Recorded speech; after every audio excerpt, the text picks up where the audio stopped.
إن الحمد لله نحمده ونستعينه ونستغفره ونعوذ بالله من شرور أنفسنا ومن سيئات أعمالنا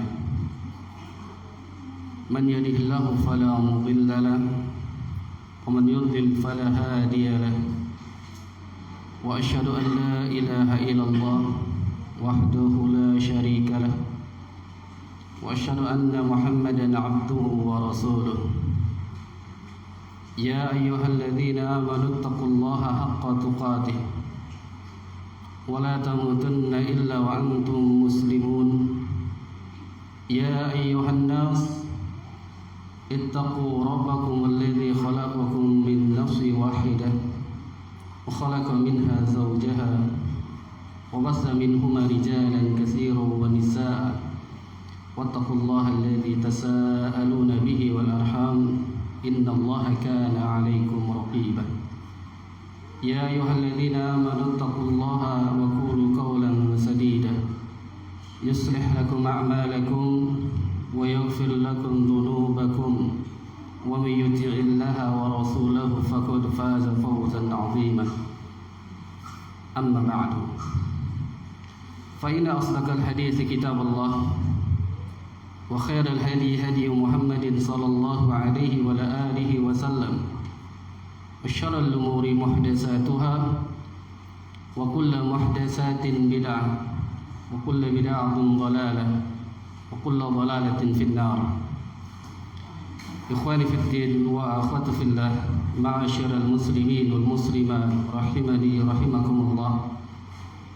Kita bersyukur kepada Allah Tabaraka wa Ta'ala atas limpahan karunia nikmat yang senantiasa masih diberikan kepada kita, dari nikmat Islam, nikmat iman, dan nikmat diberikannya sehat walafiat. Jadikan seluruh kenikmatan tersebut yakni untuk mendekatkan diri kepada Allah Subhanahu wa Ta'ala dengan seluruh ibadah yang diperintahkan, yang diwajibkan maupun yang disunnahkan oleh Nabi kita yang mulia sallallahu alaihi wasallam. Kita kirimkan salam dan salawat kepada baginda Nabi Muhammad sallallahu alaihi wasallam beserta keluarga dan para sahabatnya dan kepada umatnya. Semoga selalu istiqamah di dalam menjalankan dan menegakkan sunnahnya sampai hari kiamat kelak.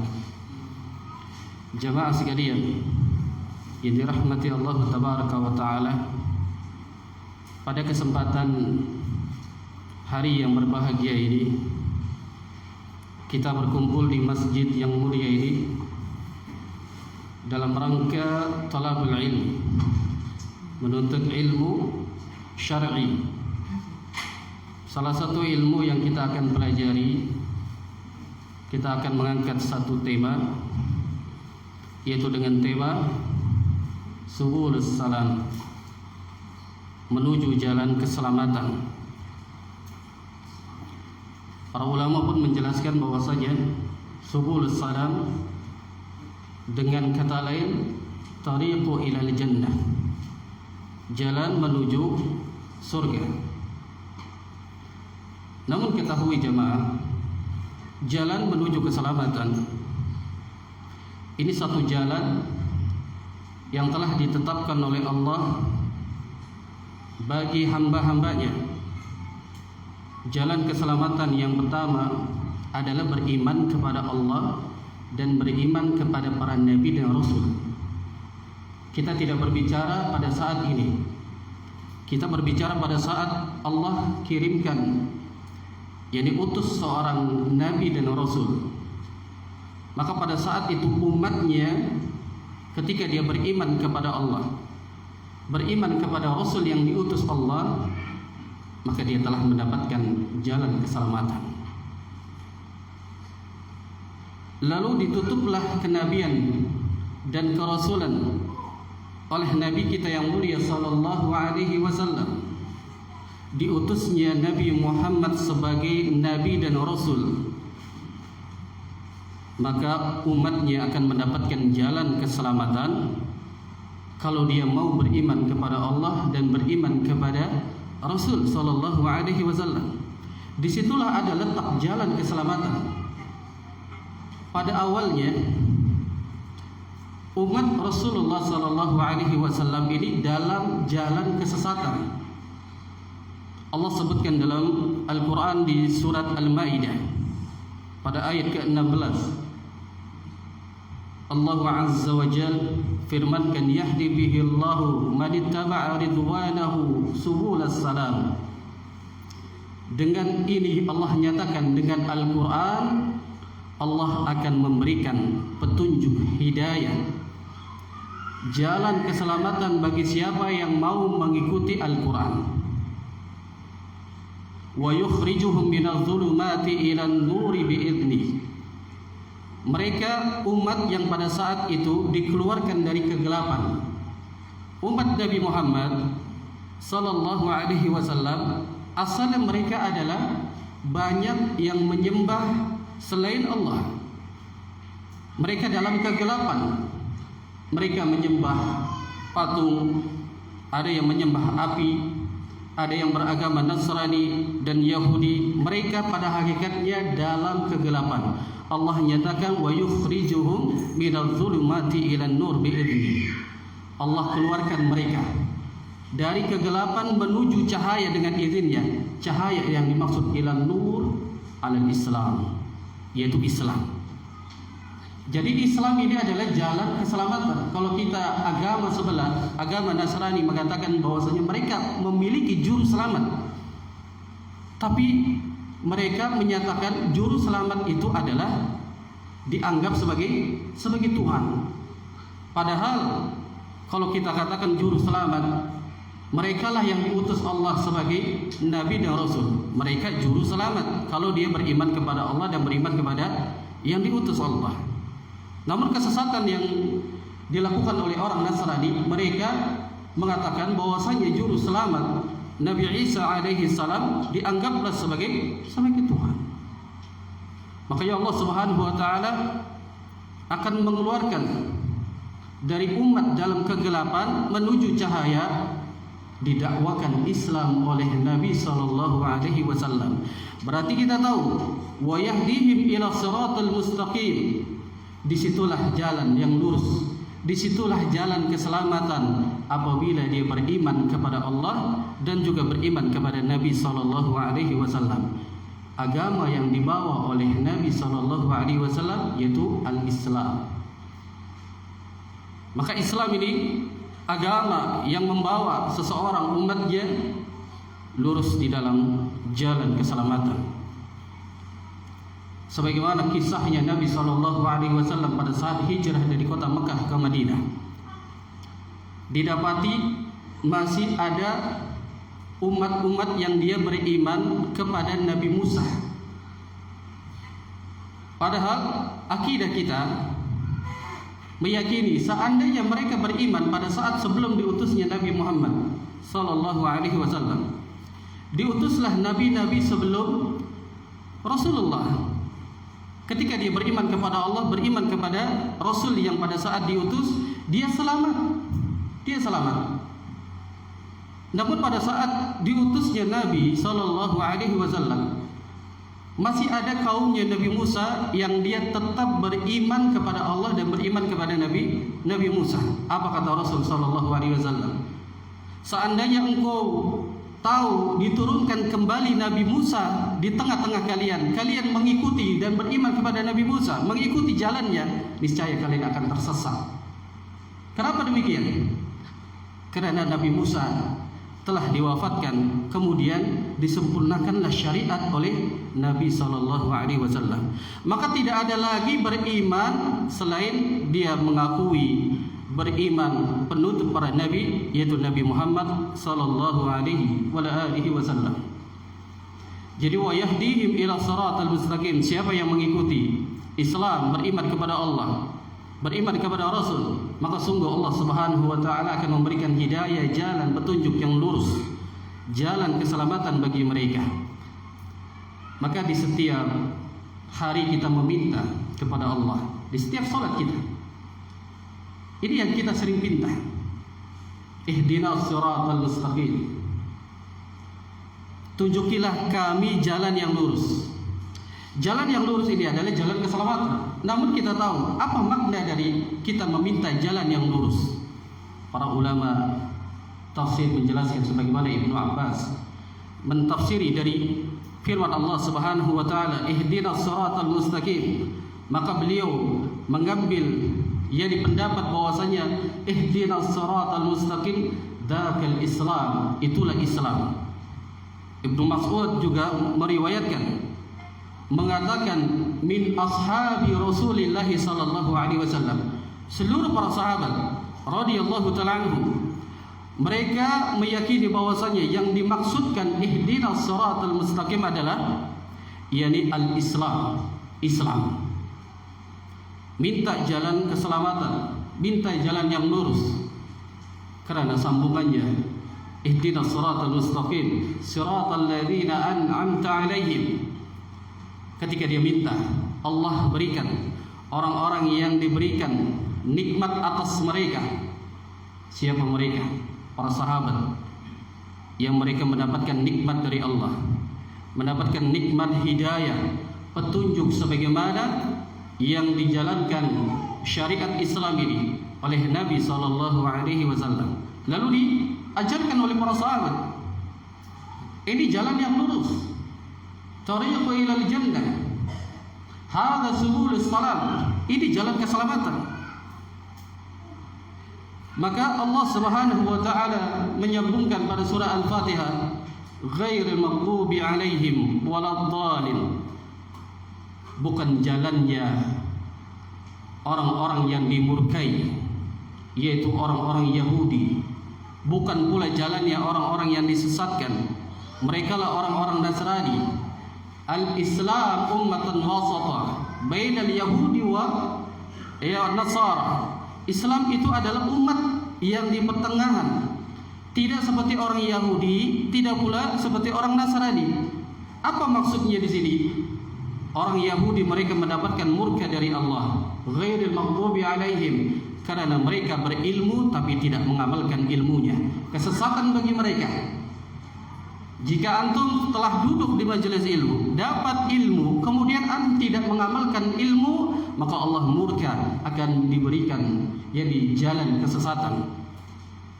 Kemudian waladdallin, mereka yang disesatkan, orang-orang Nasrani, karena mereka beribadah kepada Allah tanpa adanya ilmu. Berapa banyak kaum muslimin ketika dia beribadah tanpa ilmu? Padahal ibadah itu jangan dilakukan sampai datangnya dalil, baru kita melaksanakan. Jangan melakukan terlebih dahulu baru mencari-cari dalil. Ini kesesatannya umatnya Nabi sallallahu alaihi wasallam pada saat ini. Atau dengan dalil cocologi, dicocokin dia hadisnya, dalilnya, agar membenarkan yang ibadah dia kepada Allah Subhanahu wa taala. Maka kita tahu jemaah sekalian yang dirahmati Allah Subhanahu wa taala, disitulah jalan keselamatan, jalannya yang dia beriman dengan Allah, yakni dia menjalankan syariatnya dalam Al-Quran dan juga menjalankan sunnah Nabi sallallahu alaihi wasallam. Nah, jemaah sekalian dirahmati Allah tabaraka wa taala, jika kita berbicara disebutkan jalan keselamatan, yang pertama adalah beriman kepada Allah, beriman kepada Rasul sallallahu alaihi wasallam. Maka kita harus pahami, di dalam kita beriman kepada Allah, ingin mendapatkan jalan keselamatan, maka kita wajib bagi kita untuk duduk menimbah ilmu, belajar ilmu. Ilmu yang dimaksud adalah ilmu syar'i, ilmu agama. Yang disebutkan adalah ilmu agama. Maka ada yang hukumnya mempelajari ilmu itu ada hukumnya fardhu ain. Semisal kita mempelajari ilmu fardhu ain adalah ilmu bagaimana tentang perkara salat, bagaimana tentang perkara puasa, yang disebut dengan rukun Islam, dia pelajari. Lalu dia mempelajari rukun iman, ini adalah fardhu ain. Makanya jika kita mengamalkan sesuatu yang wajib, maka disempurnakan dengan belajar sisanya. Yang disebutkan dalam satu kaidah, la yatimul wajibu illa bihi fahuwa wajib, alaihi ilmu bihi. Sesuatu yang tidak sempurna yang wajib, maka kecuali dia mempelajarinya agar mendapat kewajiban itu menjalankan secara sempurna, yaitu dengan belajar tentangnya. Misalkan kita perintah dari Allah untuk melaksanakan sholat, lalu kita melaksanakan sholat, ada kekurangan. Bagaimana cara sholat yang benar sesuai dengan Nabi? Apa hukum-hukum di dalam sholat apabila kita melakukan kesia-siaan? Maka di sini kita harus belajar ilmu tersebut untuk menyempurnakan dari kewajiban puasa, zakat dan seterusnya. Maka Imam Ahmad rahimahullah mengatakan, wajib bagi kita menuntut ilmu itu supaya bisa menjalankan agama atau syariat Allah dengan secara sempurna. Ya, maka dengan secara sempurna. Dan ilmu tersebut dapat mengangkat kebodohan dirinya dan juga mengangkat kebodohan orang lain. Maksudnya daripada perkataan dari Imam Ahmad yang tadi, jangan sampai umat Islam bodoh di dalam perkara tentang rukun Islam dan rukun iman. Kalau dikatakan rukun iman ada berapa, dia nggak tahu, bodoh di dalamnya.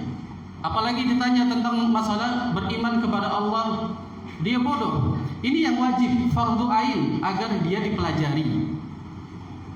Dia katakan rukun Islam ada berapa, dia nggak tahu. Kalau seandainya dia tahu 5, kemudian apa saja disebutkan setelah mengucapkan 2 kalimat syahadat, kemudian dia mengatakan salat. Salat ada ilmunya dari takbir hingga salam. Kalau dia bodoh di dalam perkara itu, maka wajib baginya fardu ain. Karena apa? Mempelajari yang wajib untuk mengangkat kebodohan dirinya dan juga mengangkat kebodohan orang lain. Kalau ada orang lain, saudara, karib, kerabat, teman kita, salatnya salah, maka kita tegur, kita berikan ilmu. Ini mengangkat kebodohan orang lain. Maka disinilah yang harus kita pahami. Maka disebutkan dalam hadis tentang wajibnya menuntut ilmu. Ini salah satu jalan keselamatan. Kita beribadah kepada Allah, tentu ingin apa? Menggapai tariqu ilal jannah, ingin mendapatkan surga. Namun jalannya saja dia tidak benar, salah di dalam beribadah, maka jangan harap dia mendapatkan surga Allah Subhanahu wa taala. Maka wajibnya menuntut ilmu disebutkan dalam hadis yang dikeluarkan oleh Imam Ibnu Majah dalam musnadnya dan juga diriwayatkan oleh At-Tabrani dan yang lainnya. Rasul sallallahu alaihi wasallam sabdakan, talabul ilmi fariidatun ala kulli muslim. Menuntut ilmu itu adalah kewajiban bagi diri seorang muslim, baik laki-laki dan perempuan. Wajib bagi mereka. Wa inna talibal ilmi yastaghfiru lahu kullu syai' hatta al-hiyana, hatta al-hitani fil bahri. Sesungguhnya menuntut ilmu itu mereka orang-orang yang mendapat pengampunan dari Allah Subhanahu wa taala. Sampai ikan di lautan mereka pun minta pengampunan bagi orang-orang yang duduk di majelis ilmu. Keutamaan yang sangat besar jemaah. Jadi ilmu ini adalah jalan menuju keselamatan. Al-Imam Al-Bukhari, kalau kita melihat kitab di dalam kitab sahih beliau, pada bab al-ilmu qabla al-qaul wal amal. Ilmu terlebih dahulu yang kita cari, yang kita dahulukan sebelum beramal. Maka kaidahnya di dalam kita beribadah kepada Allah, cari ilmunya terlebih dahulu, jangan engkau beribadah. Makanya beliau menyebutkan satu dalil dengan firman Allah Subhanahu wa taala pada surat Muhammad pada ayat ke-19, fa'lam annahu la ilaha illallah wastaghfir li dzambik. Fa'lam, ketahuilah atau ilmuilah akan kalimatul la ilaha illallah. La ilaha illallah ini dasar di antara jalan keselamatan umat ketika dia mengucapkan 2 kalimat syahadat di atas Islam namun dia harus pelajari apa makna la ilaha illallah. Padahal kita tahu Rasul sallallahu alaihi wasallam menyatakan dalam hadisnya, "Man ya kalamihi la ilaha illallah." Barang siapa berkata la ilaha illallah, yakni di akhir hayatnya dia mengucapkan la ilaha illallah, dakhala al-jannah, maka dia akan masuk ke dalam surga. Namun yang menjadi permasalahan, apa makna la ilaha illallah? Yang kita tahu tiada Tuhan selain Allah. Kalau kita mengatakan tidak ada Tuhan selain Allah, ada Tuhan selain Allah, makanya mereka menyembah kepada selain Allah. Makanya makna fa'lam annahu la ilaha illallah, para ulama sepakat memberikan penjelasan dari makna la ilaha illallah, la ma'budu bihaqqin illallah azza wa jalla. Itu makna la ilaha illallah. Tidak ada hak yang berhak diibadahi yang benar melainkan Allah Subhanahu wa taala. Kalau tidak ada yang diibadahi yang benar selain Allah, berarti hanya Allah yang kita ibadahi. Maka pada saat menunjukkan kita harus berilmu terlebih dahulu sebelum kita beramal. Jangan sampai seperti orang-orang Nasrani tadi disebutkan. Orang-orang Nasrani ini mereka beramal tanpa ilmu. Mereka beramal tanpa ilmu. Disebutkan dalam kitab tafsir Al-Imam Ibnu Katsir, pada saat Rasul yang mulia sallallahu alaihi wasallam mensyariatkan tentang kurban,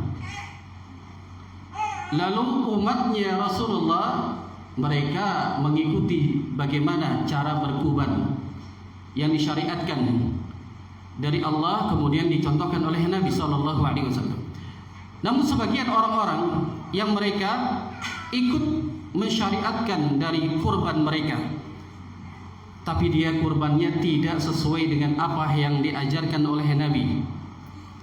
Mereka disebutkan oleh Al-Imam Ibnu Katsir, pada saat mereka menyembelih kurban mereka, akhirnya mereka melumurkan daging dan darahnya itu ke dinding Ka'bah. Dikatakan oleh kaum muslimin, kenapa kalian berbuat demikian? Demi mendekatkan diri kami kepada Allah Subhanahu wa taala. Padahal yang dipinta Allah itu bukan daging dan darahnya dilumurkan ke dinding Ka'bah, tapi yang diinginkan Allah Subhanahu wa taala adalah yanaluhu taqwa minkum. Yang diinginkan adalah ketakwaan, keikhlasan kita di dalam menyembelih kurban. Jadi Allah tidak butuh darah dan kambingnya, tapi umat yang disesatkan Allah, mereka melumuri Ka'bah dengan darah dan daging mereka. Di mana kesesatannya di sini, jemaah? Karena kesesatannya tidak di atas ilmu. Makanya menuntut ilmu salah satu tariq ilal jannah. Inilah jalan keselamatan. Inilah jalan yang membawa umatnya ke dalam surga jika dia mau mempelajari ilmu. Yang dimaksudkan ilmu adalah ilmu agama. Kemudian jemaah sekalian, di antara orang yang disesatkan Allah, ini versi dengan orang yang diselamatkan Allah. Mereka orang yang disesatkan Allah akibatnya mereka tidak di atas ilmu. Mereka tidak berilmu terlebih dahulu. Disebutkan dalam hadisnya yang dikeluarkan oleh Al-Imam Muslim, "Man 'amila 'amalan laisa 'alaihi amruna fahuwa raddun."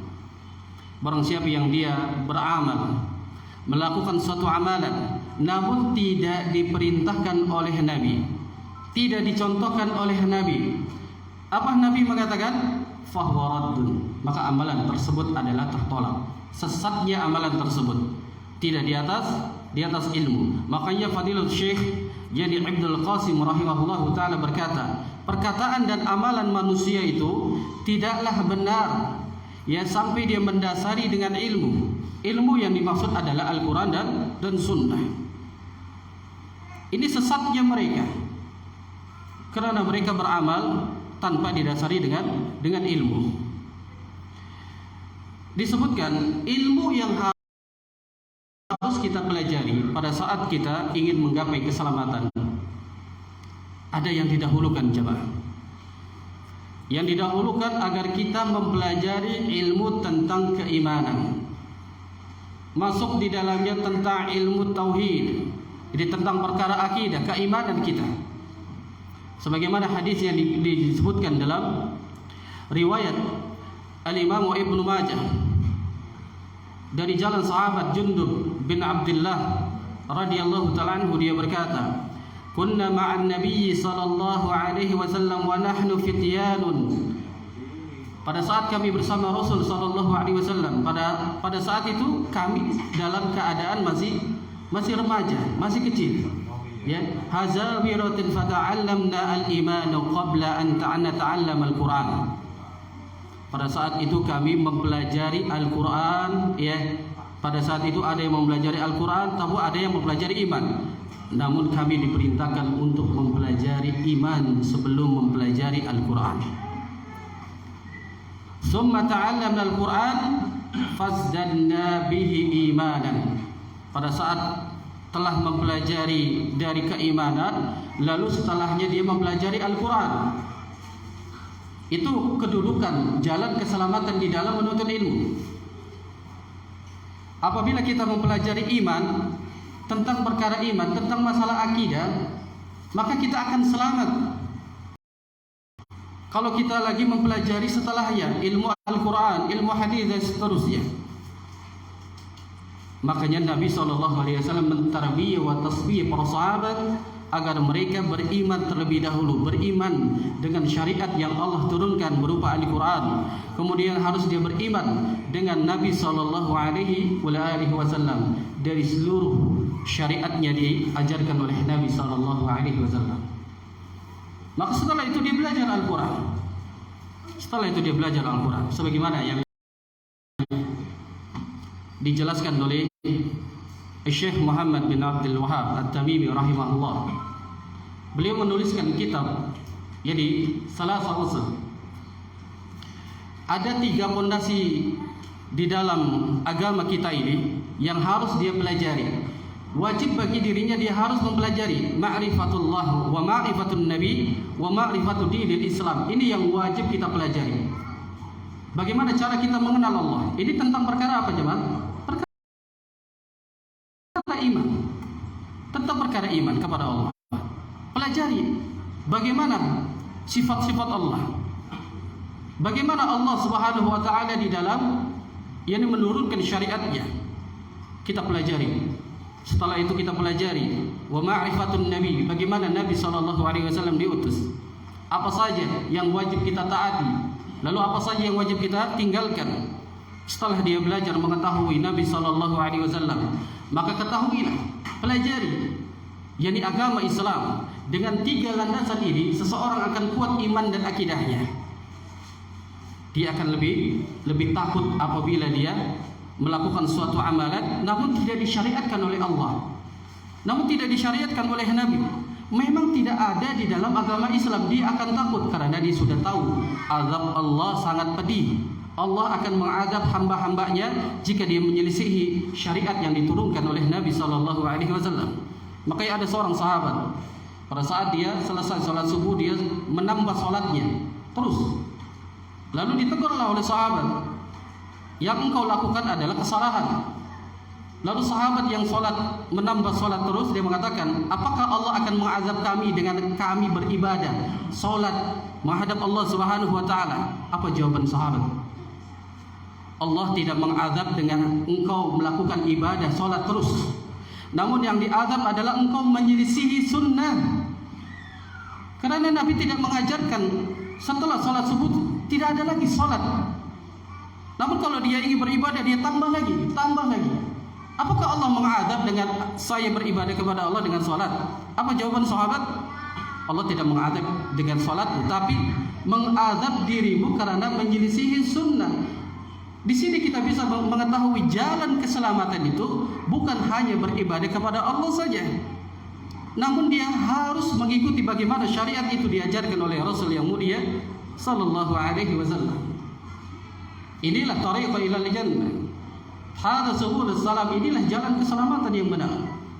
Kalau kita pahami ini, jamaah sekalian, banyak kaum muslimin yang mereka beribadah kepada Allah sangat girohnya tinggi, semangat di dalam beribadah. Namun sayang, ibadah mereka menyelisihi sunnah. Yang dimaksudkan sunnah di sini adalah yang disyariatkan. Jangan berbicara tentang masalah adat istiadat di dalam Islam. Selama adat istiadat itu tidak bertentangan dengan syariat Islam, boleh dilakukan. Namun kalau bertentangan dengan syariat, maka tidak boleh kita lakukan. Ini yang disebutkan, dia wajib untuk mempelajari keimanan, mempelajari akidah, yang dia harus pelajari terlebih dahulu. Kemudian jamaah sekalian yang dirahmati Allah Subhanahu wa taala, ketika mereka mempelajari iman, pada saat dia nanti diwafatkan Allah, dia sudah kokoh imannya. Allah sebutkan dalam surat Ibrahim pada ayat ke-27, yusabbitullah alladhina amanu biqawli sabit fil hayati dunya wa fil akhirah wa yudhillullahu zalimin wa yaf'alullahu may yasha. Allah Subhanahu wa taala senantiasa mengkokohkan dari orang-orang yang beriman biqawli sabit, dengan perkataan yang kuat, yang kokoh, yakni fil hayati dunya wa fil akhirah, baik di dunia maupun di akhirat. Para ulama menjelaskan tentang biqauli sabit, apa yang dimaksud dengan perkataan yang kokoh. Tafsiran dijelaskan oleh ulama-ulama tafsir. Yang dimaksudkan qaul sabit, perkataan yang kokoh, adalah perkataan tentang masalah iman dan akidah. Maka ayat yang mulia ini dijelaskan, ditafsiri oleh ulama tafsir sebagian mengambil riwayat dari sahabat Al-Bara bin Azib radhiyallahu ta'ala anhu, bahwasanya Nabi sallallahu alaihi wasallam bersabda, al-muslimu idza su'ila fil qabri, seorang muslim apabila dia akan ditanya di dalam kuburnya, dia mengucapkan yashhadu an la ilaha illallah wa anna muhammadan rasulullah, dia mengucapkan aku bersaksi tidak ada ilah yang berhak diibadahi dengan benar melainkan Allah, dan saya bersaksi bahwasanya Muhammad utusan Allah. Fadzalika, maka itulah yang disebut qauluhu yusabbitullahu alladhina amanu bil qawli sabit fil hayati ad-dunya wa fil akhirah. Itu yang dimaksud perkataan yang kokoh di dalam hatinya ketika dia tanya di dalam kuburnya. Maka ini kan wajib kita pelajari jemaah.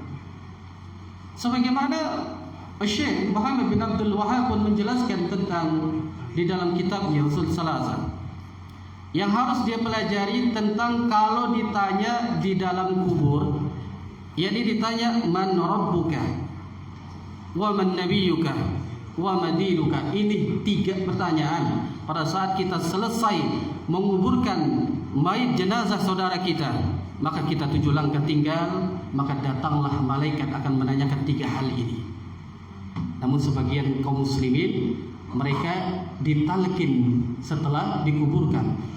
Kalau ditanya man rabbuka, jawab ya Rabbku adalah Allah. Kalau ditanya siapa nabimu, jawablah nabiku adalah Nabi Muhammad. Kalau ditanya apa agamamu, jawab agamaku adalah Islam. Bukan itu yang diinginkan. Yang diinginkan adalah pelajari akan 3 hal ini, pondasi landasan bagi seorang muslim pada saat dia hidup. Cari ilmunya tentang keimanan dan akidah ini.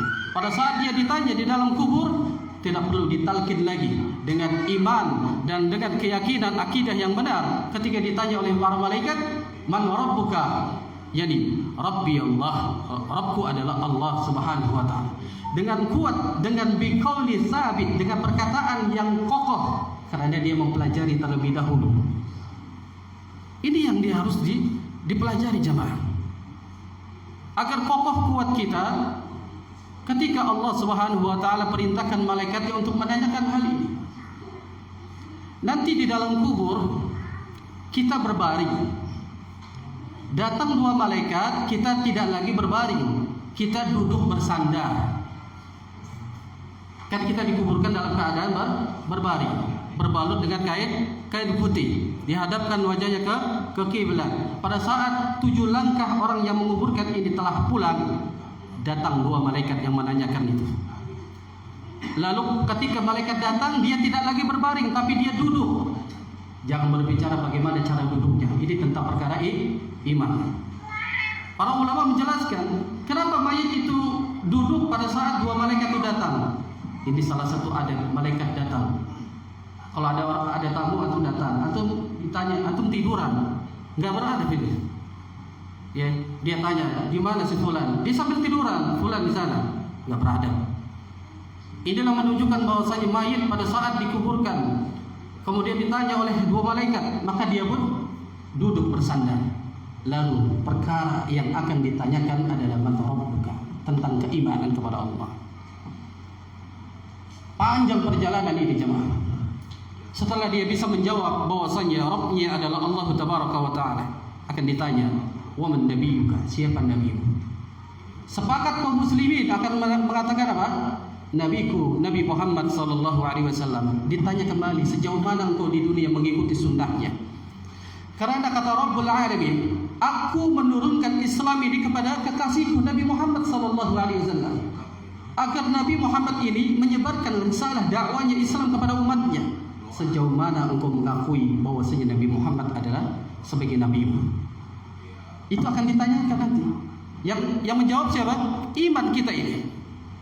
Padahal Nabi SAW perintahkan untuk menegakkan sunnah ini, dia tidak laksanakan. Namun lebih parahnya, sunnah dia tidak amalkan, namun dilecehkan, dihina, dihujat. Tunggu penghisapan Allah Subhanahu wa Ta'ala pada saat nanti di alam kubur. Ketika dia mengatakan, nabiku Nabi Muhammad, kadzabta, dusta kau. Siapa yang mengetahui Allah Tabaraka wa Ta'ala? Engkau itu dusta. Mengaku Nabi Muhammad sebagai nabinya, tapi setiap syariat, setiap sunnahnya tidak pernah diamalkan, bahkan ditinggalkan, bahkan diejek, dihujat. Tunggu, perkara itu akan diadili di hadapan Allah Subhanahu wa Ta'ala. Ketika ditanya, apa agamamu? Dia akan mengatakan Islam. Namun Islamnya Islamfobia, Islamnya takut. Yang apabila syariat itu ditegaskan dengan jelas, diajarkan oleh Nabi dengan jelas. Katakan kalau ini tauhid, tauhid. Katakan kalau ini adalah syirik, syirik. Katakan ini sunnah, ini bid'ah. Ini syariat. Tapi kalau dia masih takut, nanti di hadapan Allah, Islam mana yang kau bawa? Padahal kita meyakini dan beriman, Islam yang kita bawa, yang kita jalani adalah Islam yang sebagaimana dibawa oleh Nabi sallallahu alaihi wasallam, diamalkan oleh para sahabat, tabi'un tabi'in, dan seterusnya generasi ulama-ulama yang mengikuti manhaj di atas manhajnya Nabi sallallahu alaihi wasallam dan para sahabatnya radhiyallahu taala. Maka jemaah sekalian yang dirahmati Allah Subhanahu wa Ta'ala, di antara agar kita mendapatkan jalan keselamatan di dalam menuntut ilmu, Al-Imam Syafi'i pernah menyebutkan di dalam syairnya, beliau memberikan wasiat kepada murid-muridnya agar senantiasa mereka memegang ini di dalam menuntut ilmu. Beliau mengatakan, akhi la tanalul ilma illa bisittah. Saudaraku, tidaklah senantiasa ilmu itu akan didapat dengan 6 perkara, kata beliau. Makanya beliau mengatakan dari 6 perkara ini, beliau katakan yang pertama adalah zakaun. Dia harus cerdas. Kalau orang dia cerdas, dia tahu, dia memakai dalil pada saat dia menjelaskan jadi kepada umat atau dia beribadah kepada Allah, cerdas kerana di atas dalil Al-Quran wa Sunnah ala fahmi sahabat, maka dia akan selamat. Yang kedua, wahirsun, dia harus semangat di dalam menuntut ilmu. Lihat para sahabat, mereka semangatnya di dalam menuntut ilmu. Dari pedalaman dia turun bertemu dengan Nabi SAW. semangat mereka di dalam menuntut ilmu. Makanya mereka mendapatkan jalan keselamatan, karena ilmu semua diajarkan di dalam Islam. Yang ketiga, ijtihadun, dia harus bersungguh-sungguh di dalam menuntut ilmu. Terkadang jemaah menuntut ilmu kita tidak bersungguh-sungguh, selalu saja bentrok dengan urusan dunia kita. Kalau kita berbicara dengan urusan dunia, tidak akan pernah habisnya. Mungkin kita tidak bisa menuntut ilmu setiap hari. Kita bisa menuntut ilmu dengan 1 pekan sekali. Namun itu dikalahkan pada hari Ahad, liburan dengan keluarga, atau punya urusan yang lain, lembur. Di situ tidak ada kesemangatan. Jangan harap dia mendapatkan jalan keselamatan. Dia harus ada ijtihad, harus bersungguh-sungguh di dalam menuntut ilmu. Yang keempat, yakni bulghatun, butuh modal. Menuntut ilmu itu butuh modal jemaah. Sebagaimana para sahabat, mereka modal mereka untuk mencatat ilmu. Mereka membeli pulpen, mereka membeli kertas untuk mencatatnya. Makanya turunlah kaidah dalil bahwasanya qayyidal ilma bil kitabah. Ilmu itu jadi ditulis. Ikatlah ilmu itu dengan tulisan. Kita bukan Imam Bukhari, kita bukan Imam Muslim yang ketika pada saat duduk kemudian mendengarkan taklim kajian kemudian melekat di otak kita dari A sampai Z. Kita bukan Imam Bukhari, kita bukan Imam Muslim. Makanya Nabi SAW qayyidan ilma bil kitabah. Ikat ilmu itu dengan tulisan. Kalau kita lupa, kita bisa membuka catatannya. Dan ini Anda yakin keluar dari masjid ini enggak 100% kita dapat, dan bahkan keluar hilang lagi. Ya, itu manusia. Makanya Nabi SAW ini memberikan solusi. Dicatat ilmu itu agar tidak lepas. Makanya Al-Imam Syafi'i butuh modal bulghatun untuk membeli pena, membeli bukunya, atau mungkin paling tidak datang ke masjid yang mulia ini butuh modal. Bukan begitu? Buku modal. Kendaraan mesti harus ada bensin. Mungkin kita naik angkot dengan ongkos. Paling tidak kalau jalan kaki butuh modal juga. Modalnya apa? Air putih, haus. Ya, semuanya butuh modal jemaah. Makanya di kesemangatan ini Al-Imam Syafi'i yang keempat, yakni bulghatun, dia harus ada modal. Kalau dia nggak punya modal, gimana dia dapat jalan keselamatan? Atau dia menuntut ilmu saja di rumah, tapi nggak punya modal, bagaimana dia bisa? Online harus punya kuota. Nggak punya kuota, bagaimana ilmu itu datang? Apa nunggu wangsit datang turun kepadanya? Ini kesesatan yang nyata. Yang kelima jemaah, Al-Imam Syafi'i memberikan wasiatnya, yakni sohbatul ustadzin, belajar dari guru. Ini yang penting. Maka kita belajar dari guru. Nah, guru itu dia akan tahu, guru itu dia belajar juga dengan guru dengan guru, terus sampai datang kepada ya riwayatnya belajar di hadapan Rasul sallallahu alaihi wasallam sebagaimana para sahabat. Dan di dalam belajar dengan guru ini hati-hati, mencari guru jangan sembarangan. Pada saat ini banyak guru-guru yang menyimpang akidahnya, manhajnya menyimpang. Maka kita tahu, paling tidak kita belajar dengan guru, kita tahu bagaimana akidah manhaj seorang guru tersebut. Atau paling tidak para ulama mengatakan, sebelum engkau mempelajari ilmu, menimba ilmu kepada seorang guru, maka lihat dulu bagaimana adab dan akhlaknya seorang guru itu. Sebagaimana Imam Abu Hanifah pada saat ingin belajar ya kepada seorang guru, dan juga Imam Malik pada saat itu ya, ini Imam Darul Hijrah yang ingin belajar di kota Madinah. Kemudian ibunya mengatakan, jangan kau ambil ilmunya terlebih dahulu kepada seorang guru tersebut sebelum kau mengetahui jadi akhlak dan adabnya, bagaimana kesehariannya. Kadang ada ilmunya sudah banyak tapi adab dan akhlaknya buruk.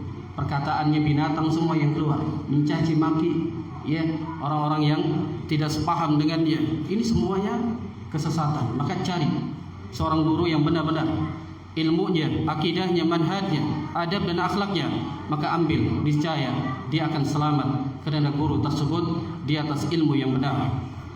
Yang terakhir jemaah, yang keenam, agar kita mendapatkan ilmu ya dari jalan keselamatan, dia butuh tuluz zamanin, belajar dalam waktu yang lama. Tidak mungkin kita belajar duduk di majelis ini kemudian kita menjadi pintar. Butuh waktu lama. Kita belajar dengan guru-guru kita, duduk bermulazamah bagaimana menimba ilmu. Satu kitab dihabiskan kemudian dengan kitab yang lain. Butuh waktu bertahun-tahun untuk belajar ilmu agama. Maka pada saat ini banyak kaum muslimin instan. Mereka belajar dengan Syekh Google. Dia cari kemudian dia pelajari. Dan ini bukan di hadapan guru. Di hadapan guru sebagaimana kita duduk kemudian antum mengambil faidah sebagaimana yang disebutkan dalam Quran dan Sunnah. Dan ini sebagaimana para sahabat mereka menimba di hadapan Nabi.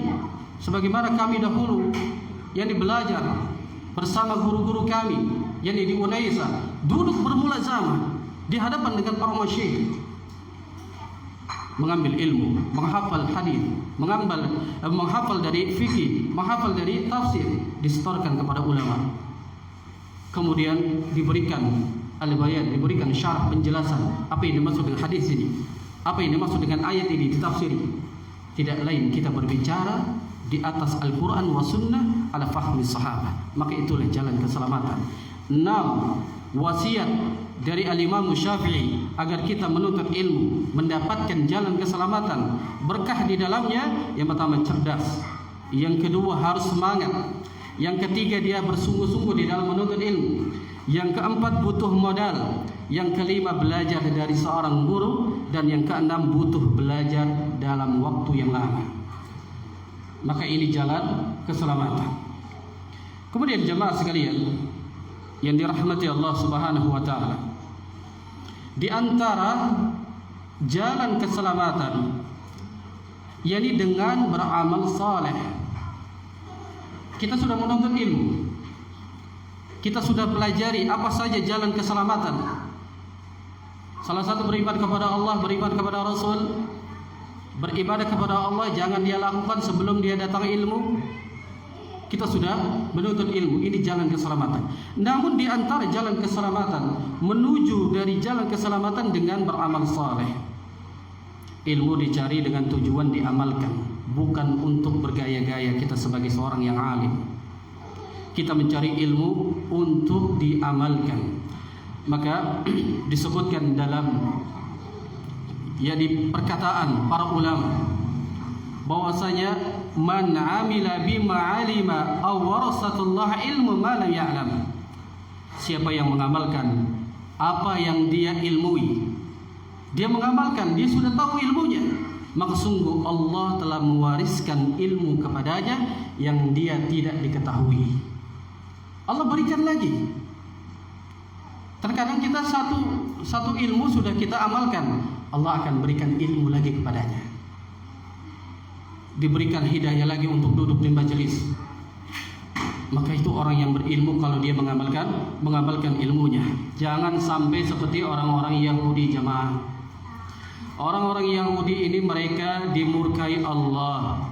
Mereka dimurkai Allah karena mereka berilmu tapi dia tidak mengamalkan ilmunya.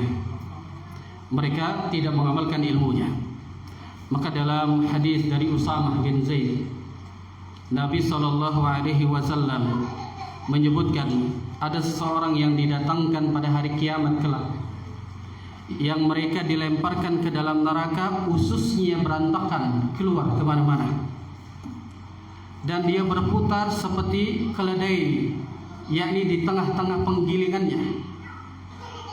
Lantas Rasul SAW diperlihatkan itu penghuni neraka jahanam. Mereka berkumpul dan bertanya penghuni neraka tersebut kepadanya dan mengatakan bahwasanya wahai fulan, ma sya'nuka alaysa kunta ta'muruna bil ma'ruf wa tanha 'anil munkar. Wahai fulan, bukankah engkau di dunia yang telah memerintahkan kami dari kebaikan, telah melarang kami dari berbuat buruk, kemaksiatan? Maka apa jawabannya? Kuntu amarukum, benar saya memerintahkan kalian, yani bil ma'ruf wa la atihi, namun saya tidak melaksanakan sebagaimana saya berikan wasiat itu kepada kalian. Dia mengatakan wa anhaakum 'anil munkar wa atihi, aku perintahkan agar kalian menjauhkan dari perbuatan ini, namun dia malah mengerjakannya. Ini akibatnya orang-orang yang dia beramal, dia berilmu tapi dia tidak diamalkan. Siksanya Allah Subhanahu wa taala di dalam neraka jahanam, mereka dilemparkan, kemudian usus mereka keluar berantakan dan dia berputar-putar seperti keledai di atas penggilingannya. Lalu para malaikat mengatakan kepada Rasul, ya Rasulullah, lihatlah umatmu, umat yang pada saat dia girohnya semangat menuntut ilmu, belajar ilmu, akan tetapi ilmu yang dia dapat tidak diamalkan. Itu siksaannya. Dalam hadis yang lain disebutkan, Syekh Shalih Al-Fauzan menjelaskan tentang bahayanya orang yang berilmu tapi dia tidak amalkan. Syekh bin Baz pun menjelaskan dalam mensyarahkan kitab Salasah Usul, bahayanya orang yang dia berilmu tapi tidak diamalkan. Pada hari kiamat kelak, orang seperti itu dia akan disiksa terlebih dahulu sebelum Allah menyiksa dari para penyembah berhala. Penyembah berhala ini sudah pasti disiksa Allah Azza wa Jalla, tapi Allah akan siksa terlebih dahulu di hadapan penghuni neraka jahanam. Siapa mereka? Orang yang berilmu tidak mengamalkan ilmunya, agar mereka tahu inilah orang yang ketika di dunia orang yang senantiasa mencari ilmu, belajar agama, duduk di majelis ilmu, tidak pernah absen si fulan duduk di majelis ilmu. Di sana dia akan kejar ilmu, namun ilmunya tidak pernah diamalkan, agar penghuni neraka tahu ini orang yang disesatkan Allah Subhanahu wa taala, tidak mendapatkan jalan keselamatan. Disiksa terlebih dahulu sebelum siksaan dari para penyembah berhala.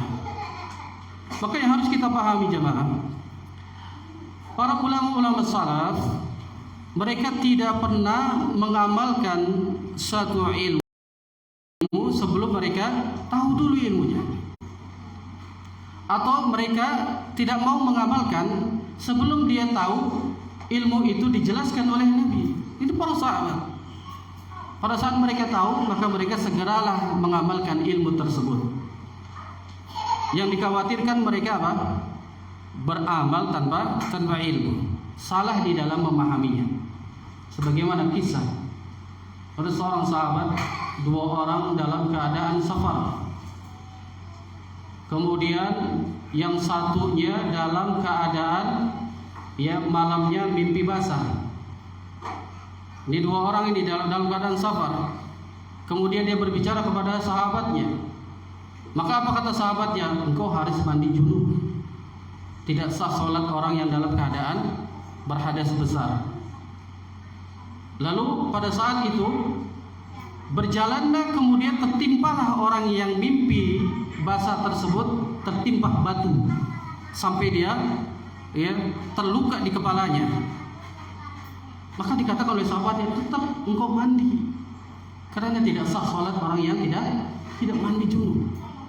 Akhirnya dia mandi, kemudian apa yang dilakukan? Meninggal.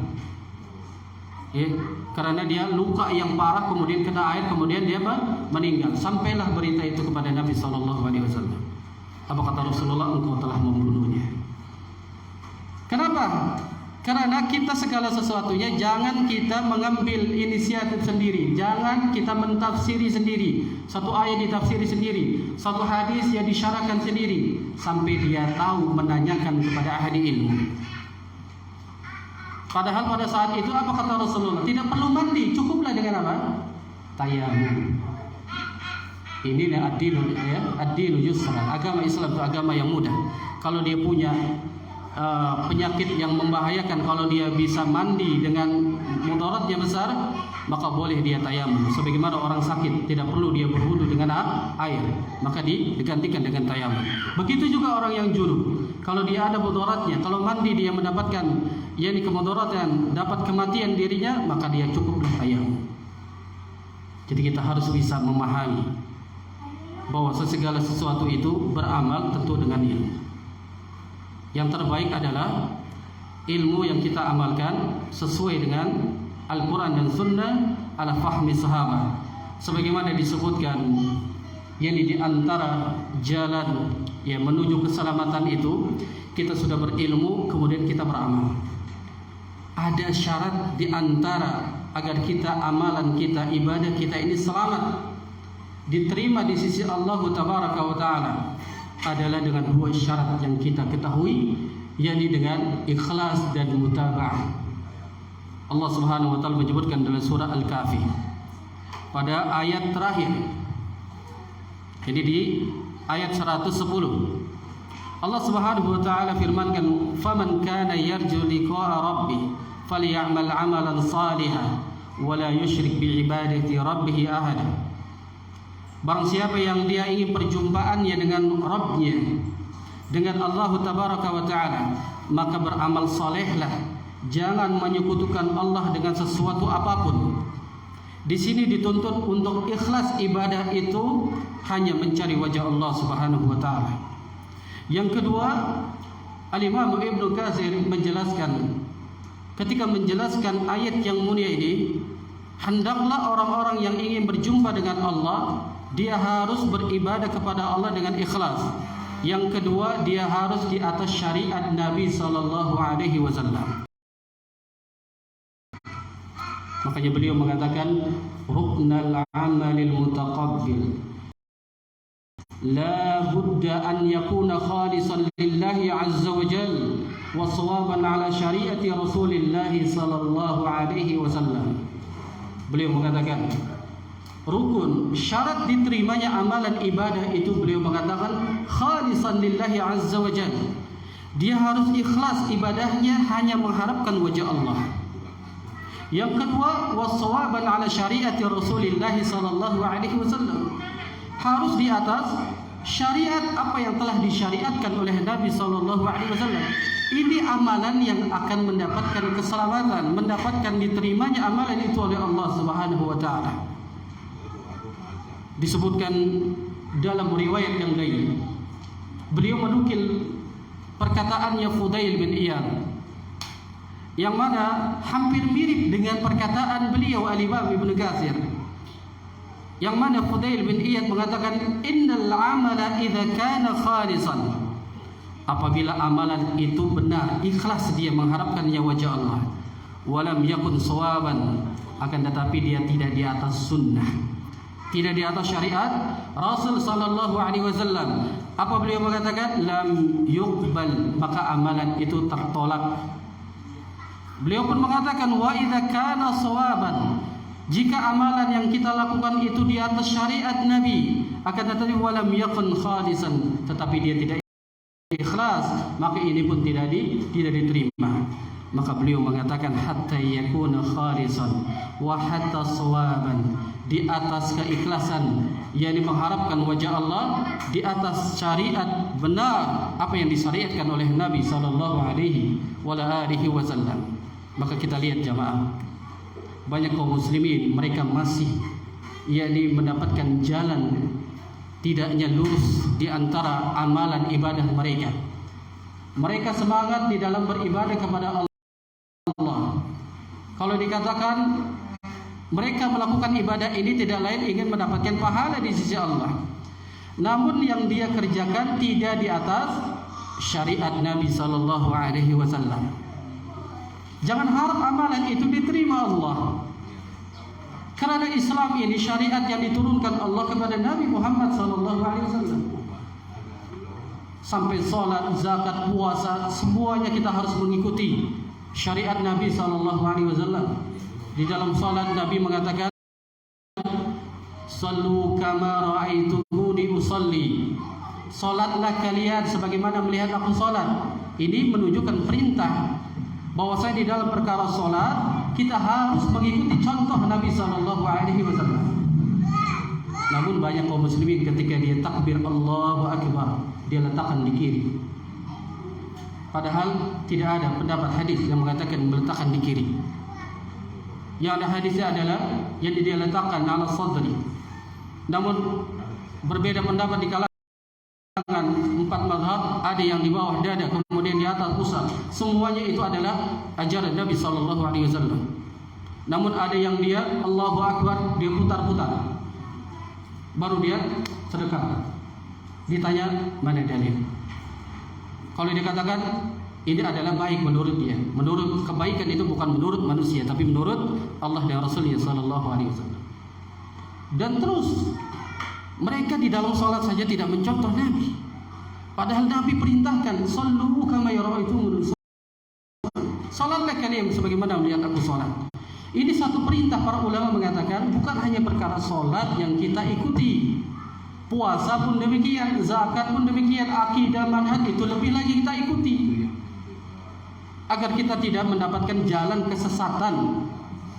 Karena pada saat itu banyak jalan-jalan kesesatan. Makanya Rasulullah pernah menggaris satu garis di tanah yang kata Rasulullah, hadhihi yani siratal mustaqim, inilah jalan yang lurus. Kemudian digaris ke samping kanan kirinya, ini adalah subul, ini jalan kesesatan, ini jalan kesesatan.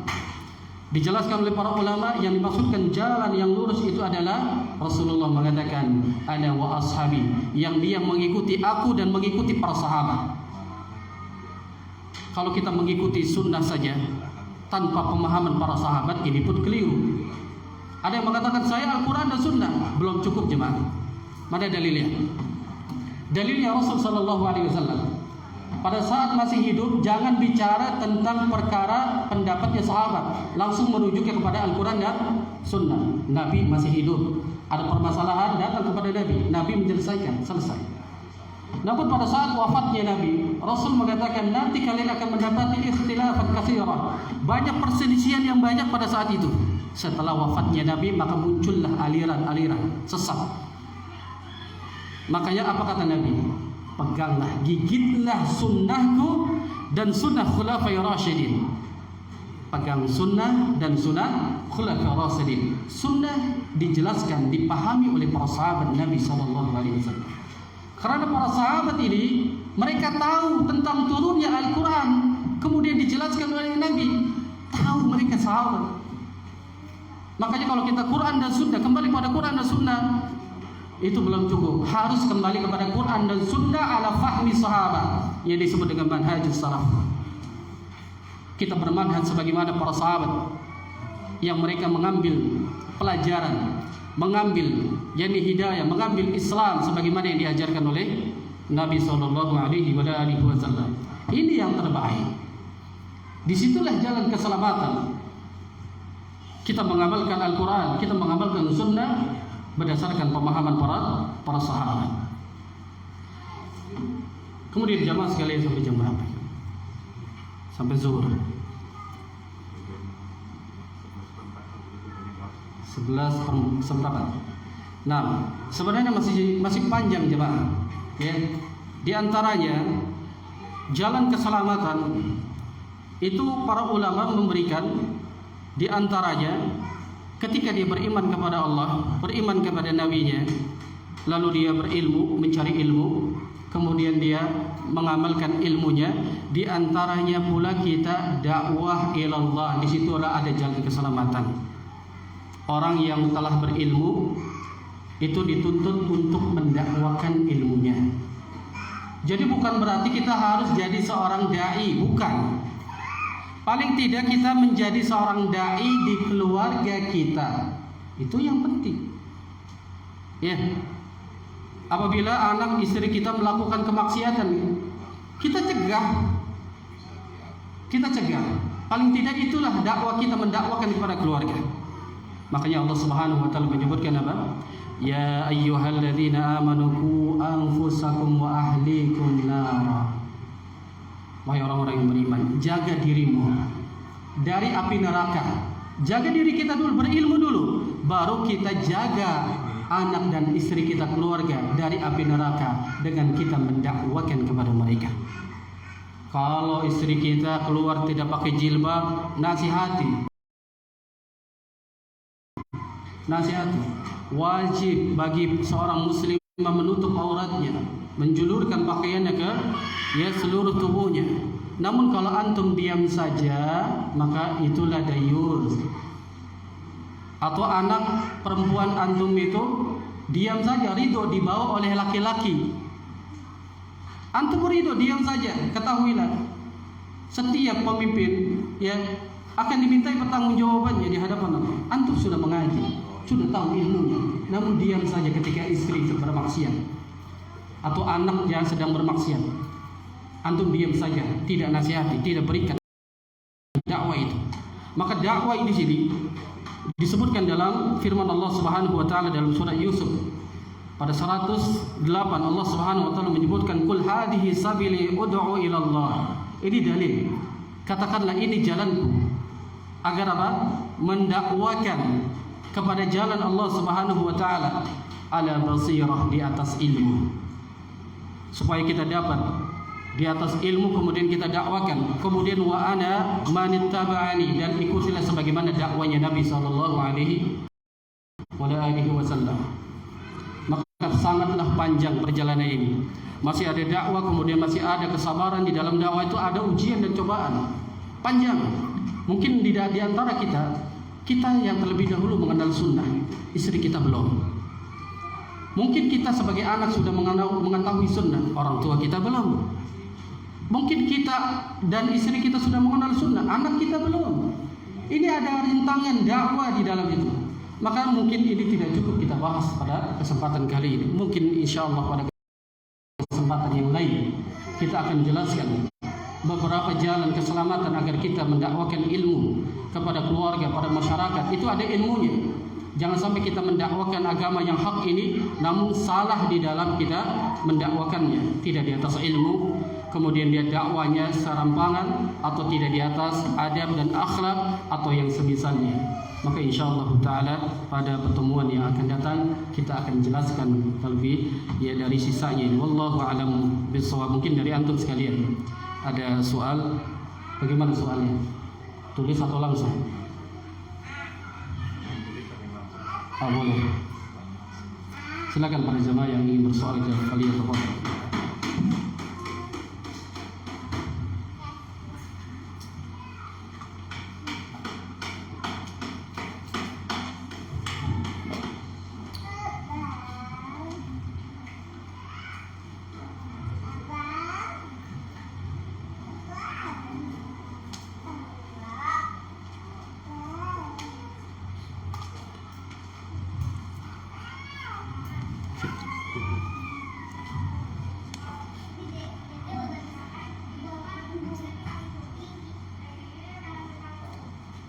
Ada soal, apakah bisa dikatakan ahlul bidah apabila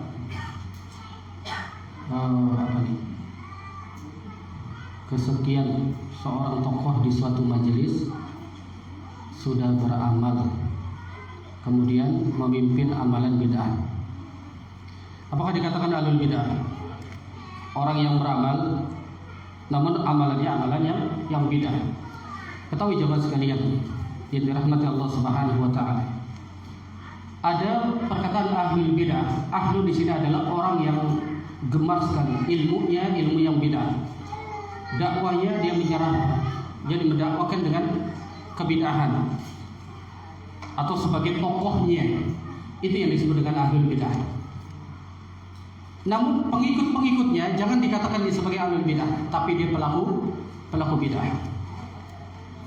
Tapi pentolannya yang mengajarkan akidah, tapi akidahnya menyimpang. Sebagaimana akidahnya Jahmiyah. Pada saat itu mereka mengatakan pentolannya, pemimpinnya Jahmiyah mengatakan kepada kaumnya, katakan Al-Quran itu adalah makhluk. Maka kita katakan pentolannya itu adalah ahlul bid'ah, karena tidak didapati akidahnya para sahabat mengatakan Al-Quran adalah makhluk. Sebagaimana yang diyakini Al-Imam Ahmad pada saat itu disiksa di penjara agar mengucapkan di Al-Quran adalah makhluk, tapi beliau mengatakan Al-Quran kalamullah wa ghairu makhluk. Maka kita katakan pentolannya adalah ahlul bidah. Khawarij pun demikian, Mu'tazilah. Ini ada pentolannya yang suka mentakwil dari Al-Quran, mentakwil dari Sunnah. Kita katakan dia ahli bid'ah. Namun orang yang mengamalkan perkara amalan-amalan bid'ah, jangan kita katakan dia sebagai ahli bid'ah, tapi pengekor dari ahli bid'ah. Kita dakwakan kepada mereka, dakwakan agar dia kembali kepada jalan keselamatan. Ini jalan kesesatan ini. Yang kita sudah pahami, jalan keselamatan itu pada saat kita beramal harus di atas Al-Quran wa Sunnah ala fahmi sahabat. Tapi kalau dia melakukan amalan bid'ah, ini kesesatan. Maka kita luruskan, berikan bayan penjelasan kepada dirinya agar dia meninggalkan perkara yang dia yakini itu baik. Dia harus meninggalkan amalan yang dia lakukan, ternyata amalnya tidak ada contoh dan sunnah dari Rasul sallallahu alaihi wasallam. Hadisnya sebagaimana tadi dikeluarkan oleh Al-Imam Muslim, bahwasanya man amila amalan laisa alaihi amruna fahuwa radd. Siapa orang yang dia beramal satu amalan tidak ada perintah dari kami, dari Rasul sallallahu alaihi wasallam, tidak ada contoh dari Rasul sallallahu alaihi wasallam, Rasul mengatakan fahuwa radd, maka amalan tersebut adalah tertolak, tidak diterima.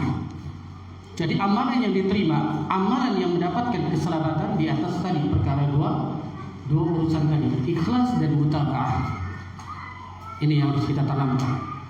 Orang-orang yang pengikut mengamalkan amalan bid'ah, maka katakan kepada mereka, tinggalkan dari amalan-amalan yang tidak pernah dicontohkan oleh Nabi sallallahu alaihi wasallam. Atau kalau dia mengatakan yang penting kan ini baik, ini dalil mereka. Kenapa engkau melakukan suatu amalan ini padahal Rasul dan para sahabat tidak melakukan? Yang penting kan baik, niat kita itu ikhlas. Yang penting baik. Nah, standar kebaikan itu bukan banyaknya orang melakukannya. Makanya dalam faidah yang dicatat, ditulis oleh tinta emas oleh para ulama, lau kana khairan lasabaquna ilaih. Sekiranya perbuatan itu baik, perbuatan yang engkau lakukan itu baik, siapa yang mengamalkan terlebih dahulu? Para sahabat Nabi sallallahu alaihi wasallam. Namun tidak ada satupun dalil, tidak ada satupun asar para sahabat melakukan amalan-amalan yang dilakukan oleh ahlul bid'ah dan pengikutnya. Itulah Al-Imam Bukhari menyebutkan al-ilmu qabla al-qaul wal amal. Ilmu terlebih dahulu sebelum beramal. Demikian wallahu a'lam bishawab.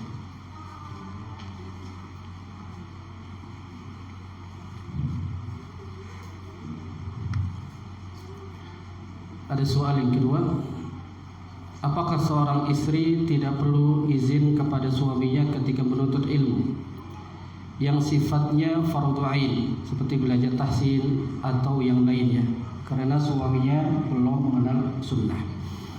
Baik jemaah sekalian, rahimakumullah, di dalam perkara-perkara yang wajib bagi seorang istri, apabila dia melakukannya, dia harus izin kepada suaminya. Harus izin kepada suaminya. Apalagi tentang perkara menuntut ilmu. Keadaan di kantor kerja, namun dia pergi sendiri, dia beralasan ini kan ilmu syar'i yang harus dicari.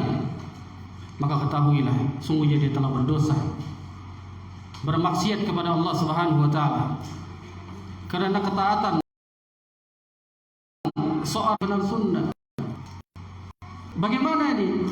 Maka bisa belajar dengan yang lain, membeli buku, mendengarkan kajian secara online. Namun tetap disitulah seorang istri dia harus berdakwah kepada suaminya yang belum kenal sunnah, belum mendapatkan hidayah. Sampaikan. Walaupun suaminya adalah seorang yang jahil, tidak boleh kita membangkang. Seorang istri tidak boleh membangkang kepada suaminya. Tidak ada ketaatan, ya, seorang istri kepada orang tuanya, kepada ayah dan ibunya. Yang dia harus taat itu kepada Allah dan Rasulnya, lalu kepada suaminya, walaupun dia di atas kejahilan. Maka yang sebaik-baiknya adalah dia harus izin terlebih dahulu kepada suaminya. Kalau dia tetap keluar menuntut ilmu tanpa izin dari suaminya, maka dia telah berdosa. Sebagaimana orang haji dan umrah yang dia tanpa didampingi mahramnya, selama dia menuntut ilmunya, selama dia haji umrahnya mengamalkan sesuai dengan rukun-rukunnya, diterima. Namun selama perjalanan dia adalah berdosa karena dia tidak didampingi dengan mahram. Sama seperti ini. Selama itu dia berdosa, maka bertobatlah kepada Allah Subhanahu wa taala. Minta izin kepada suami. Kalau dia belum diizinkan, dengan cara yang lain, namun berdoa kepada Allah. Dakwakan suaminya. Yang terpenting adalah doa, minta kepada Allah agar Allah berikan hidayah. Berikan hidayah kepada orang-orang yang belum mendapatkan hidayah sunnah. Wallahu a'lam bishawab. Silakan. Nah, silakan. Bagaimana cara mengatasi hati yang sering berbolak-balik? Iya. Dalam mengatasi hati yang bolak-balik ini, bagaimana cara mengatasinya? Padahal Nabi SAW ajarkan doa itu kepada kita. Ya muqallibal qulub, tsabbit qalbi ala dinik. Ya musarrifal qulub, sarrif qalbi ala ta'atika. Ini doa yang sering dibaca oleh Nabi. Maka hafalkan jemaah sekalian. Hafalkan doa ini. Ya muqallibal qulub, tsabbit qalbi ala dinik.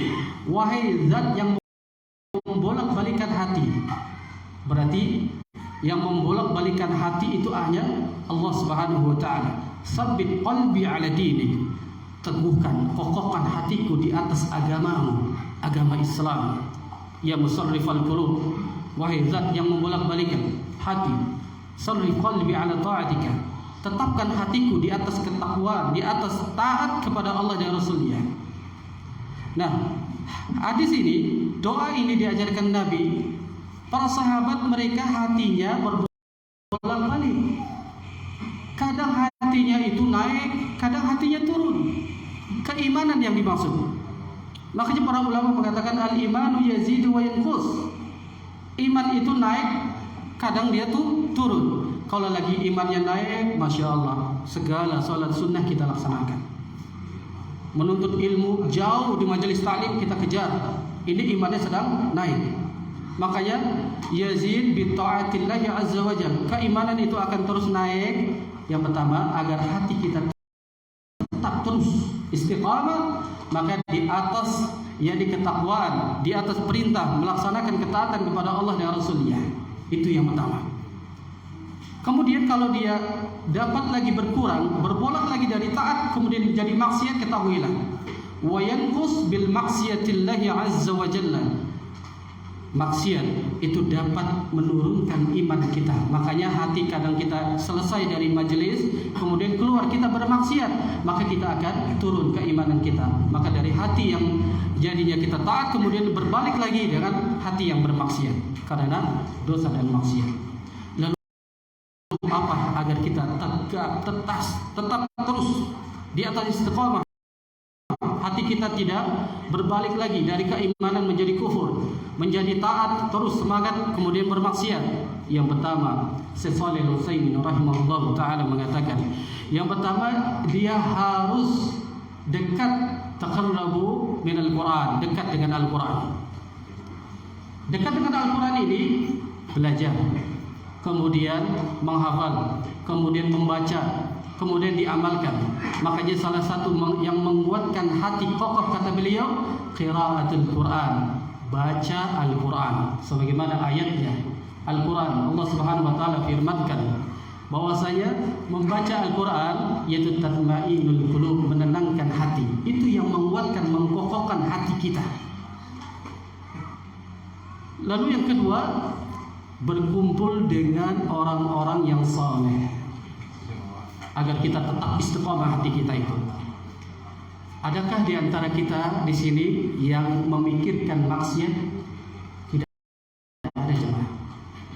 Kalau kita berkumpul dengan orang soleh, kita mau bermaksiat, malu. Karena ada di hadapan kita, di samping kanan kita ini orang-orang soleh, teman-teman kita ini soleh. Namun yang kita lakukan adalah ketika kita bersendirian, bukan takut kepada teman kita yang saleh, tapi takut kepada Allah. Makanya salah satu menaikkan keimanan kita ini adalah dengan berkumpul dengan orang-orang saleh. Sahabat pun sama, jemaah. Sahabat-sahabat mereka kadang imannya turun. Ketika datang seruan jihad, mereka tidak jihad karena futur. Tapi dinasihati oleh Rasul sallallahu alaihi wasallam, jangan menyendiri, karena ahlus sunnah kalau dia menyendiri, berpisah dari kelompok yang di atas yang menegakkan sunnah, maka niscaya dia akan diterkam oleh serigala, akan mudah kembali kepada yang ajaran-ajaran yang dulu dia tinggalkan. Maka dia harus bersama kaum muslimin. Kemudian yang ketiga dan terakhir, dia berdoa dengan doa tadi, ya muqallibal qulub tsabbit qalbi ala dinik, Allahumma musarrifal qulub sarrif qulubana ala ta'atika. Berdoa, karena yang membolak-balikan hati itu hanya Allah Subhanahu wa taala. Jadi harus dekat dengan syariat, dengan Al-Qur'an. Berkumpul dengan orang-orang saleh seperti kita ini berkumpul. Kemudian berdoa kepada Allah, karena Allah yang meneguhkan, yang menjadikan hati kita istiqamah. Allahu a'lam bishawab. Pertanyaan yang berikutnya. Barakallahu fikum Ustaz. Fikum barakallah. Bagaimana menyikapi perbedaan pendapat tentang membaca surat Al-Kahfi malam Jumat atau hari Jumat? Ada beberapa fatwa syekh bahwa dari membaca surah Al-Kahfi malam Jumat atau malam Jumat adalah dhaif. Ketahui jemaah tentang masalah menyikapi perbedaan khilaf di kalangan para ulama, kita harus legowo. Dulu anak sebelum belajar di depan para masyayikh, kita keluar dari pondok, anak orang yang suka membidah-bidahkan orang, amalan orang, padahal itu perkara fikih, atau terkadang itu perkara khilaf kalangan para ulama. Namun setelah belajar di Saudi, duduk di para ulama, kita di Saudi itu tidak diajarkan hanya mazhab Hambali saja. Kita diajarkan seluruh mazhab, kita diajarkan. Yang masih ingat guru kami Syekh Al-Mustri, ini menantu Syekh Shalih Al-Utsaimin, guru kita tanya kepada beliau, bukankah di Saudi ini berpahamnya mazhabnya itu Hambali? Nah, mayoritas Saudi itu mazhabnya Hambali. Namun kita tidak taklid dan tidak mengajarkan hanya satu mazhab saja, diajarkan seluruhnya, agar kita bisa menyikapi perbedaan khilaf di kalangan para ulama. Beliau memberikan contoh pada saat itu, sebagaimana guru kami katanya, yakni mertua kami, yaitu Syekh Shalih Al-Utsaimin rahimahullah. Beliau memberikan nasihat kepada kami, kepada Syekh Muslim hafizahullah ta'ala. Beliau menyikapi tentang perbedaan khilaf tentang kunut subuh. Apa beliau pendapat Syekh Shalih Al-Utsaimin? Beliau berpendapat kalau antum sholat di belakang orang yang berkunut, maka ikut kunut, angkat tangannya. Karena beliau berpendapat dengan hadis yang diriwayatkan oleh Imam Ahmad. Di dalam Musnad Imam Ahmad, beliau ini murid dari Imam Syafi'i. Pada saat sholat di belakang, kemudian kunut, Imam Ahmad mengangkat tangan dan mengamininya. Namun dijadikan imam oleh Imam Syafi'i, pimpin kami Imam Wahid. Imam Ahmad tidak kunut, tapi di belakang ikut, tidak kunut, tidak ribut. Namun pada saat ini ribut. Pada itu masalah khilaf di kalangan para ulama. Itu khilafun muqtabar. Kita tidak bisa menghukumi ini dan itu. Ini khilaf. Maka sebagaimana kita mendapati khilaf di kalangan para ulama tentang baca surah Al-Kahfi, apakah di malam Jumat atau di hari Jumat, semua mengatakan kalau dikatakan membaca man qara'ah yani suratul kahfi fil lail Jumat, di malam Jumat, kita dalam hitungan Islam kalau sudah waktu masuk maghrib lewat, itu sudah hari Jumat. Lalu apa perselisihannya kalau mengatakan hari Jumat? Sama-sama di hari Jumat. Hanya saja perselisihan mereka di malamnya, tapi sudah masuk hari Jumat. Ada yang mengatakan di hari Jumat, ya jelas itu adalah hari Jumat, tapi malamnya. Jangan kita mengacu kepada jam 12 malam, tapi mengacu kepada Islam, setelah tenggelamnya matahari maka bergantilah hari, bergantilah tanggal, bergantilah bulan dari situ. Maka yang ditanyakan kan menyikapi bagaimana perbedaan ini. Kalau selama perbedaan itu perbedaan yang tidak menjerumus ke dalam, jadi hadisnya yang satu dhaif, yang satu hadisnya dia tidak mungkar, sama-sama hadisnya sahih, maka ambil mana yang lebih seret buat kita untuk mengamalkannya. Namun apabila kalau perselisihannya di antara keduanya, satu ada yang membaca surat Yasin, satu ada yang membaca surat Kahfi, namun ada ulama yang mengatakan boleh di antara keduanya, maka manhajus salaf ambil yang hadisnya sahih daripada hadis yang dhaif. Maka dalam kaidah apabila kita mendapati satu permasalahan, ada yang sunnah dan ada yang wajib, kita ambil yang wajib daripada yang sunnah. Ada yang mubah dan ada yang sunnah, maka kita ambil yang sunnah, tinggalkan yang mubah. Demikian juga apabila ada hadis yang sahih kemudian ada hadis yang dhaif, maka kita ambil hadis yang sahih, tinggalkan hadis yang dhaif. Walaupun ada ulama yang menyarankan untuk membaca tiap malam Jumat ada surat Yasin. Ini sikap kita kalau menyikapi satu ikhtilaf. Namun kalau ada dua-duanya hadis yang sahih, maka ambil mana yang lebih seret. Contoh ya, dalam hadisnya, di dalam hadis Rasul sallallahu alaihi wasallam ketika mengajarkan doa iftitah, Rasul terkadang membaca Allahumma ba'id baini wa baina khataaya dan seterusnya. Terkadang Rasul membaca Allahu akbar kabira walhamdulillahi katsira dan seterusnya. Ini sama-sama hadisnya hadis yang sahih. Mazhab sebelah dia pakai Allahu akbar kabira. Mazhab sebelah dia pakai Allahumma ba'id baini. Mana yang harus kita amalkan? Dua-duanya sahih. Adapun ulama mengatakan saya lebih condong kepada Allahumma ba'id baini karena Nabi banyak mengamalkan, jadi membaca doa ini, maka boleh ambil. Tapi kalau yang sebelahnya itu pun hadis sahih, saya pakai Allahu akbar kabira saja, maka ambil. Maka jamaah, pada saat Anda pulang dari Saudi itu, Anda belajar lagi, Anda kuliah lagi, mengambil perbandingan mazhab. Anda mengambil perbandingan mazhab. Ternyata kalau kita pelajari kitab perbandingan mazhab, itu kita perbandingkan antara mazhab satu dengan mazhab yang lain. Di antara 4 mazhab, Imam Ahmad mengatakan ini, kemudian Imam Syafi'i mengatakan ini, kemudian Imam Malik mengatakan A, kemudian Imam Abu Hanifah mengatakan D. Maka kita mengambil mana yang lebih kuat, yang banyak diamalkan oleh Nabi, maka itulah yang kita dahulukan, itu yang diamalkan. Namun kita tidak boleh menafikan yang lain, karena itu pun hadisnya hadis yang sahih. Maka itu perkara khilaf. Maka di dalam subuh kemudian dia berpendapat, yakni tasyahudnya ada yang diam, kemudian ada yang bergerak yuharik, ada yang mengikuti asyhadu alla ilaha illallah. Ini perkara khilaf. Mana yang kita ambil? Kalau ada yang mengatakan dia, saya lebih condong pendapatnya Imam Syafi'i, disebutkan dalam kitab Bulughul Maram bin Adil Ahkam yang disyarahkan oleh Al-Imam Sun'ani. Al-Imam Syafi'i mengucapkan asyhadu alla ilaha illallah. Enggak boleh kita menafikan, oh ini bid'ah, ini sesat, enggak boleh jemaah. Al-Imam Syafi'i adalah ulama besar. Namun kita mengambil mana yang lebih rajih. Ternyata ada hadis Wa'il bin Hujr.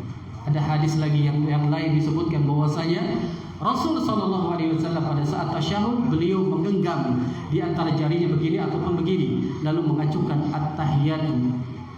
Hadis yang lain yang diriwayatkan Imam Ahmad, terkadang Rasulullah yuharriku dan bergeraknya pun berselisih pendapat kalangan para ulama. Antum lihat kadang ada yang bergerak begini, ada yang begini, berselisih pendapat ternyata jemaah. Tapi yang kami pelajari dari guru-guru kami di Saudi, yuharik yang benar itu dari kata haraka yuhariku, tahrik itu bergerak. Bergerak itu bukan begini, ini naik turun. Yang benar adalah ini namanya yuharik, bergerak. Sebagaimana yang disebutkan oleh Syekh murid dari Al-Imam Syekh Al-Albani rahimahullah ta'ala, yaitu Syekh Al-Hawaini. ketika menjelaskan kepada muridnya bagaimana sholatnya yuhariknya dari Syekh Albani. Maka beliau itu menjelaskan, kata Syekh Albani, Syekh Abu Ishaq Al-Hawaini pernah mengamalkan sholat di sampingnya Syekh Albani, gurunya. Namun beliau sholat yuhariknya begini. Lalu ditegurlah sama Syekh Albani, dari mana engkau sholat yani tasyahud seperti itu? Dia punya dalil, gurunya, saya membaca kitabmu wahai Syekh. Kan ada Syekh Albani menuliskan kitab sifat salat Nabi. Saya mendapati engkau membawakan satu hadis bahwa saya Nabi yuharriku. Lalu saya mengikuti. Ketahuilah kata Syekh Albani, yuharrik yang benar itu adalah bergerak, bukan begini. Apalagi dia menulis lafaz Allah. Dia tulis lafaz Allah. Itu yang benar. Tapi ini diperselisihkan oleh para ulama. Kita berusaha mengambil mana yang lebih rajih. Itulah dari perkara manhajus salaf, menyikapi tentang permasalahan perselisihan di kalangan para ulama. Kita berusaha untuk mengambil mana yang lebih dikuatkan, lebih banyak yang dikuatkan oleh para ulama atau yang disebut dengan jumhur ulama. Namun kita tidak menafikan mereka, asalkan selama itu adalah khilaf, ada hadis, ada pendapat yang lain, maka itu kita harus legowo untuk berlapang dada dalam menyikapi tentang permasalahan khilaful ulama. Wallahu a'lam bishawab. Cukup? Tidak. Insyaallah taala kita cukupkan. Mudah-mudahan apa yang kita pelajari pertemuan kita ini diberikan berkah oleh Allah Subhanahu wa taala dan mendapatkan ilmu yang bermanfaat. Kita tutup dengan doa kafaratul majlis. Aku qouli hadza wa astaghfirullah li wa lakum. Subhanakallah wa bihamdik asyhadu an la ilaha illa anta astaghfiruka wa atubu ilaik. Wassalamu alaikum warahmatullahi wabarakatuh.